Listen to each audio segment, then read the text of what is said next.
Hi friends, and welcome back to Stampin' All Day with Bev. If you would like to visit me more often and see what I'm up to daily, go to my blog, stampinalldaywithbev.blogspot.com, and from there you can also go to my Paper Pumpkin and my Stampin' Up! Website and place online orders if you'd like. Today I'm sharing with you my cute little Scarecrow card, gatefold card that I made for my Super Stamper class, which was held last week, and also another Super Stamper class that will be held next month. It was so well received that I thought I would put a video on YouTube so that all of you out there can see it too. Plus, my customers can go to the video anytime they'd like to refresh their memory on all the sizes of the cardstocks and all the types I used and my little tricks of the trade. So let's get started. As you notice, this is a gatefold card, as I mentioned, and I just wanted to tell you that I normally just set my paper down and eyeball and fold it in half, but a lot of my customers weren't comfortable with that. So I came up with a measurement that will work for you using your grid paper. Let me move my grid paper up just a tad so you can see the little ruler at the bottom. There you go. This grid paper is awesome because I use it when I stamp to line up my paper with the lines there. I love the ruler at the bottom. I love that it's scrap paper. I can stamp on and stamp off when I'm wanting lighter colors, and just a lot of different reasons. But back to the gatefold card. You'll notice that my fold is right at 2 2/16. So if you just go to your grid paper and fold your seam over like that at 2 2/16, it's the line right after 2, run your bone folder, you'll have the first panel there. Let me show you on a card that's not finished yet. Same thing. Okay, the little score line's right on the line right after 2. That's 2/16 on this grid paper. And then all I have to do is meet the other one over to butt up to the first one and make sure everything's even and straight, and you have your gatefold. Then I added my Farmer's Market Designer Series paper, the plaid pattern that's eggplant. On this one I used the old olive, but they're both in the package, and so is the wood plank paper here. I actually got this idea, I saw on Pinterest where ladies were making things out of, what are they called, pallets, and the plank paper, the wood, reminded me of that, and they were making these cute snowmen and these cute scarecrows, and I thought I can do that with my paper crafting, and sure enough, this is what I made. All right, so we're going to start with his face. The snowman's face is 2.5 wide by 3 1/4 long. And then I decided to build him on a base. So I'm calling this crumb cake piece a base. And that base is 4 1/16 by 2.5, so the same width there. And then I have a hat, which is 2 by 2.5. So again, the same width there. You see how that's starting to look. Then here's the brim. It's a 1/2 inch wide by 3 1/2 inches long. I wanted it a little longer than his face, which was 2.5. And that's also, at this point, I would emboss that with your gold embossing powder and the Versamark stamping pad. So you stamp it in Versamark, put on your gold powder, shake it off, heat it up. And the set those cute words come from is this set here, Cheer All Year. And it has an autumn and a Halloween and a Christmas. So it's a great set. If you want to just get one set for all the holidays, that would be one to look at. So there's the brim. And then for his nose, I'm going to lay him here so you can see what I'm talking about. I used the 1 inch square. Real simple to do, and a little piece will make a lot of noses because I'm simply going to cut off a corner and that's his little nose. And then the petite petal punch, it makes the little flowers for his hat, and I ran them through the decorative dots folder prior to making this video just to give them a little bit more dimension. And then the 1 inch, or no, sorry, 1/2 inch circle punch and espresso. This is for the center of the flower and his eyes. Okay. Then you'll see an artichoke petite petals flower also, and that is for the leaves. And I want to show you a little trick for making leaves. You just have to take 2 petals and cut a V like this. Cut 2 petals off, and then you can place those 2 petals behind the flower, and it also makes leaves. Isn't that cute?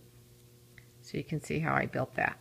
Okay, so my little trick, again, that I've showed you in past videos is I'm going to add some Tombow to my projects and let it sit a minute.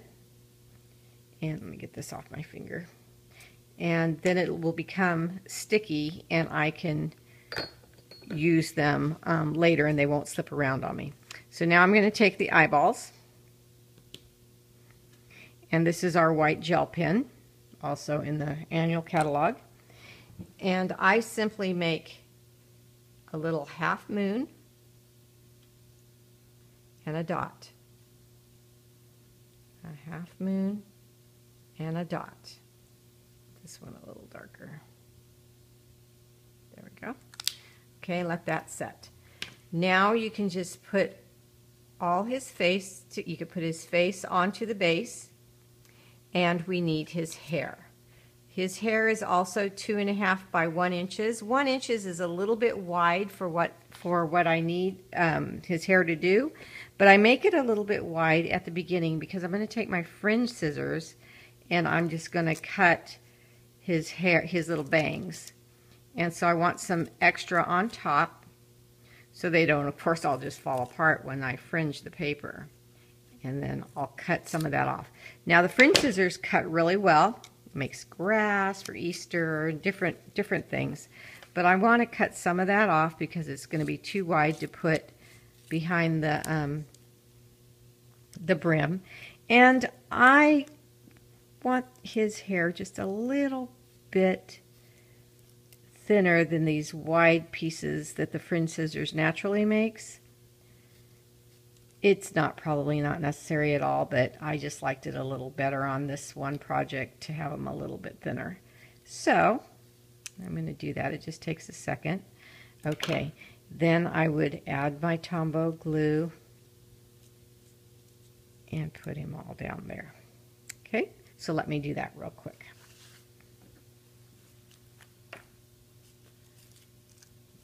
Let's start with the face.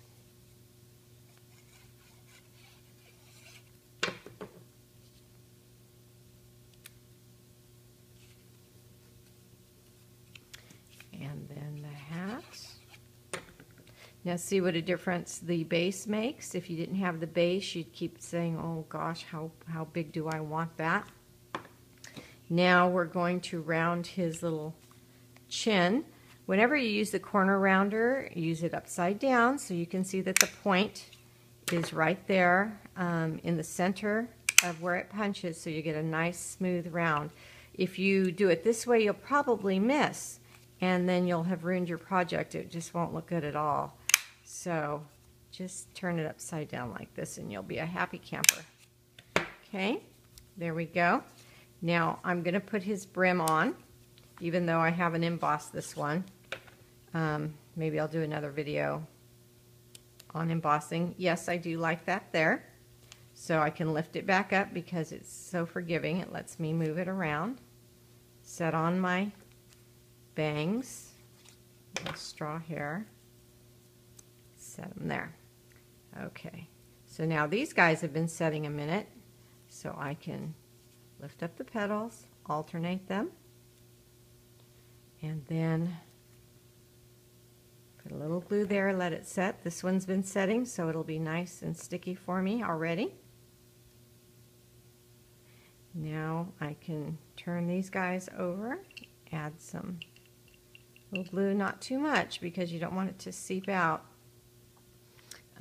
when you slip it into under his bangs. Look how cute that flower is. Okay, so that's all down. I can just put some glue right there. Pick that all up. Let me see, get my scissors here and lift up these petals.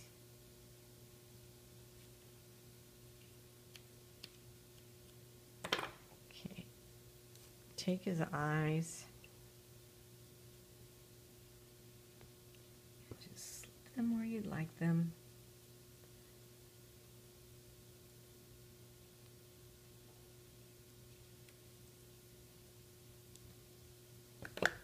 You can curl his hair up. Now it's had a few minutes to get sticky.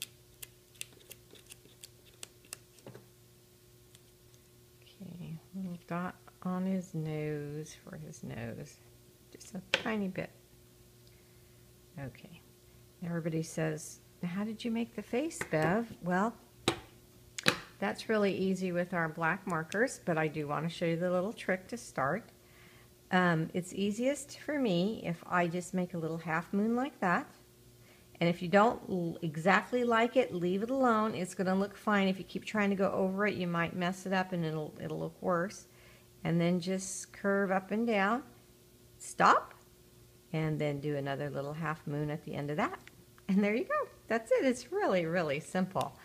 Now look how cute he is. Oh my goodness.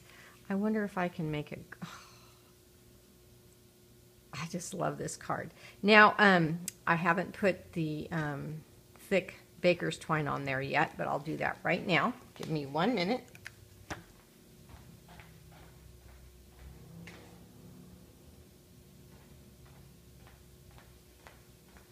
You know, I always have to forget something, right? Okay, so let's throw this on here. Bring it around the top. I thought it just finished it off. And this won't happen if you use your ribbon scissors, but I didn't bring my ribbon scissors with me to this video today. So, let me put this on. And I'm just going to tie a knot, hold it with my pointer finger, make a loop, come around to where my thumbnail is, push it through, and there we go. Okay, cute little knot. You can leave it as long or as short as you want. You can trim that off. Okay, so, oh, I just thought he looked a little pale, even though it is a he. And so I took my Blushing Bride ink, also in the annual catalog, and a sponge. Now let me tell you why I did a sponge and not a dauber, because I can hear some of you saying right now, oh, if you used a dauber.